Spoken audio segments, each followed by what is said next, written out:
Allahu Akbar. I walked in early to Maghrib prayer to find Brother Miles.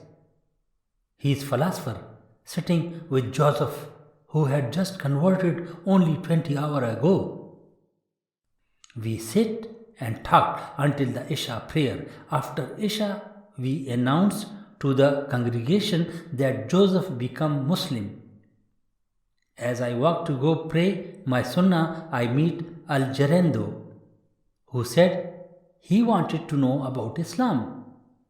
After 20 minutes or so, he said to me, I already believe everything you just said. I am ready now. Sitting next to me are the three brothers who just became entered into the fold of Islam. Make dua for them in these blessed nights. Allahu Akbar.